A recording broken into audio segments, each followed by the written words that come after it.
আমি একজন শিক্ষার্থী। আমি লতিফা সিদ্দিকী ডিগ্রি কলেজের একজন স্টুডেন্ট। আমি চট্টগ্রাম, এটা হচ্ছে চট্টগ্রাম জেলার মধ্যে। আমার নাম হচ্ছে সাইদুর রহমান।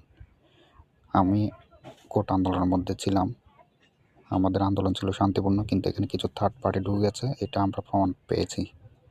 তো এখন আসলে মূলত আমরা সরকারকে আলাদাভাবে দায় করতে পারবো না, কারণ এই আন্দোলনের সুযোগে সহিংসতা যারা করেছে তাদের কারণে আজকে পুলিশের ফায়ার করতে বাধ্য হয়েছে, এবং এই ফায়ারে কারা স্টুডেন্ট কারা দুর্বৃত্তকারী এটা না বুঝতে পারে নাই। এটা এই কারণে আমাদের ভাই বোনদের প্রাণ গেছে। তো অলরেডি আমাদের কোটা আন্দোলনের সেটা সফল হয়েছে, এবং আস্তে আস্তে বাকি দাবিগুলো পূরণ হবে। এই মুহূর্তে আন্দোলনটা তুলে রাখা আমার মতে বেশি ভালো হয়। আন্দোলন এই মুহূর্তে রাস্তায় থাকার প্রয়োজন নেই, আন্দোলনটা এই মুহূর্তে তুলে রাখলে ভালো হয়, কারণ এভাবে থার্ড পার্টি সুযোগ পেয়ে যাচ্ছে। শেষ পর্যন্ত বলে হবে আমাদের ভাই বোনরা। এটা তো আমরা চাই না, এটা বন্ধ করুন।